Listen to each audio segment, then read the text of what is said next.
Meu nome é Helena e até hoje não consigo explicar exatamente o que aconteceu comigo dentro do hospital em Santa Dália. Eu sempre fui cética, cresci ouvindo sobre histórias de fantasmas e maldições, mas nunca dei importância. Para mim, tudo aquilo não passava de imaginação fértil e medo do desconhecido. Mas isso mudou em novembro do ano passado, quando aceitei trabalhar como vigia noturno daquele prédio abandonado. Santa Dália é uma cidade pequena no interior do Paraná, cercada por matas e estradas de terra. Aqui todo mundo conhece todo mundo, como uma cidade comum, pequenininha, né, gente? A gente tá acostumado com isso mesmo.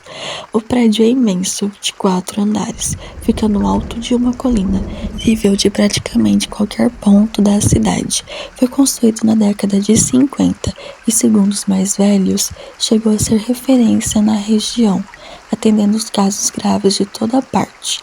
Mas nos anos 80, uma epidemia de febre hemorrágica devastou o hospital e boa parte da sua população. A história oficial diz que foi um vírus, mas há quem fale de experiências ilegais e de pacientes que desapareceram sem registros de óbitos e de um andar inteiro fechado muito antes da epidemia.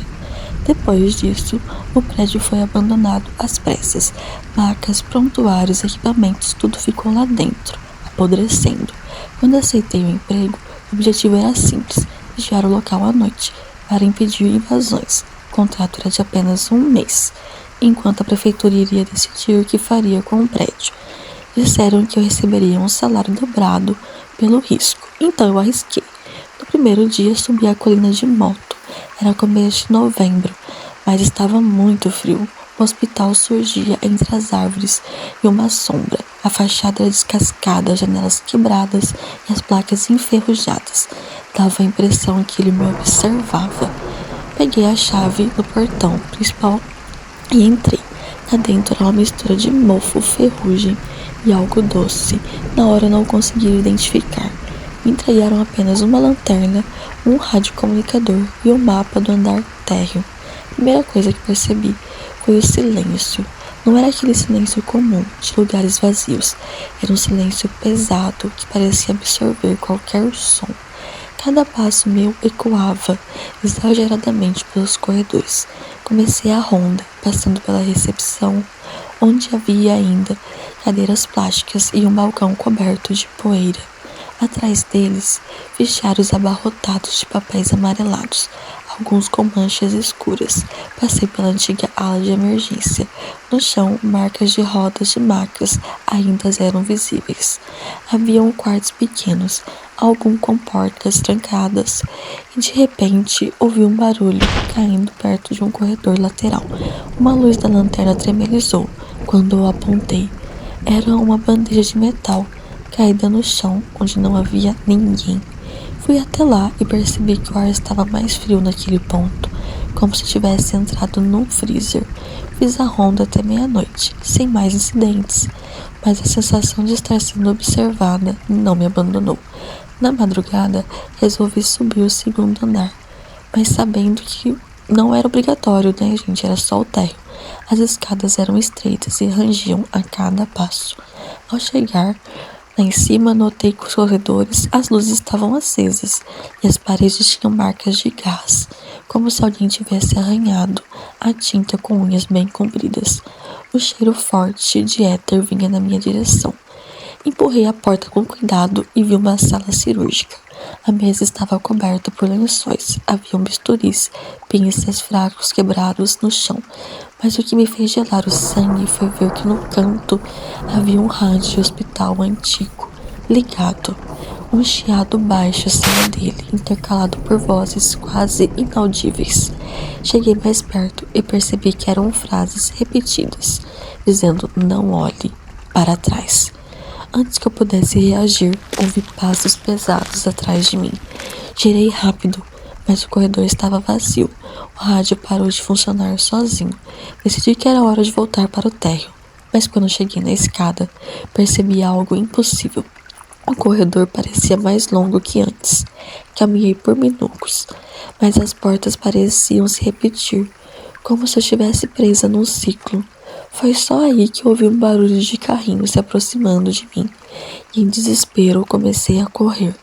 Entrei numa sala qualquer, fechei a porta e encostei as costas nela, tentando controlar a respiração. E então ouvi algo pelo vidro da porta, uma silhueta magra, alta demais para ser humana, empurrando um carrinho com algo coberto por um lençol branco que se mexia. Está gostando desse vídeo? Curta e se inscreva no nosso canal para mais histórias pavorosas e reais. Sem mais enrolação, vamos voltar para o relato. Aquele ser magro continuava parado no corredor, empurrando o carrinho com algo sob o lençol branco, que se mexia em forma inquietante. Não havia rosto visível, apenas uma cabeça alongada, levemente inclinada para o lado, como se me observasse mesmo através da porta. Eu prendi a respiração, rezando para que aquilo fosse embora, fruto do meu coração ou da minha imaginação, será? Mas então, como se estivesse me ouvindo pensar, a figura parou completamente, o corpo para a direção da porta. Foi nesse instante que eu percebi que não eram passos pesados, era o som do próprio carrinho arranhando o chão. E como se rodas estivessem enferrujadas e presas, a figura começou a vir à minha direção, cada vez mais devagar, como se tivesse prazer em prolongar aquele momento, aquele sofrimento. Olhei em volta e percebi que a sala que eu estava tinha outra parede, provavelmente levando ao corredor lateral. Corri até ela, mas a maçaneta estava fria, tão fria que queimava meus dedos. Forcei, até que ela girou com um estalo seco. Passei para o outro lado.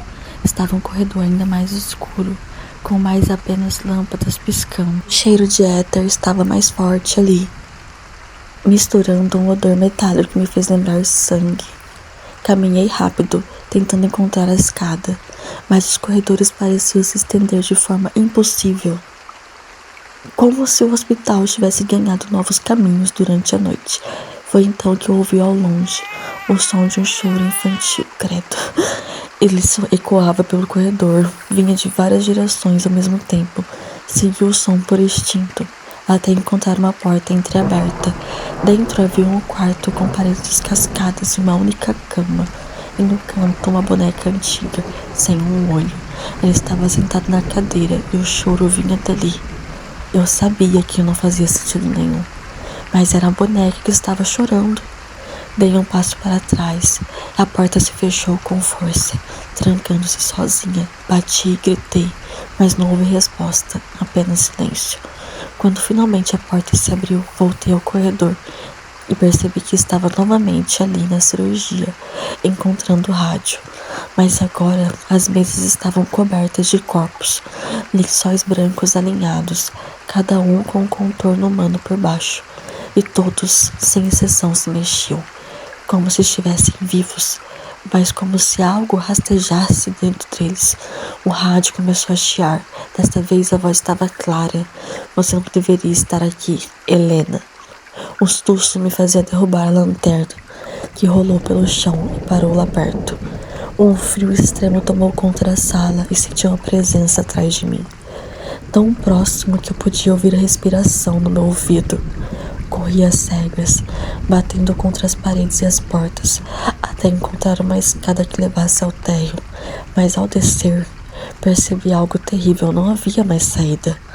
A parte principal estava coberta por tijolos, como se tivesse sido fechada há décadas. Bati com força, gritei, mas a única resposta que tive foi som de passos, vindo de todos os lados. A luz voltou. Não a de lanterna, mas de lâmpadas antigas se acendendo ao mesmo tempo. As figuras começaram a surgir das sombras. Médicos com máscaras de cirurgias antigas, enfermeiras sem olhos, pacientes com pele manchada e boca costurada. Todos me olhavam, como se esperassem que eu fizesse algo. No centro, o ser magro parou o carrinho e puxou o lençol. Lá estava, era eu. Ou melhor, uma versão de mim, pálida, com olhos vazios e boca aberta, num grito silencioso. As luzes começaram a piscar e a realidade ao meu redor distorceu. O teto parecia se mover. Os corredores se retorciam como se fossem feitos de carne viva. Caí de joelhos, sentindo minhas forças sumirem, enquanto as figuras se aproximavam lentamente sobre mim. E então tudo ficou escuro. Acordei horas depois, caída no chão, com o rádio de comunicação chiando ao meu lado. A porta estava destrancada, a saída livre. Corri para fora sem olhar para trás. Entreguei as chaves no dia seguinte e nunca mais voltei.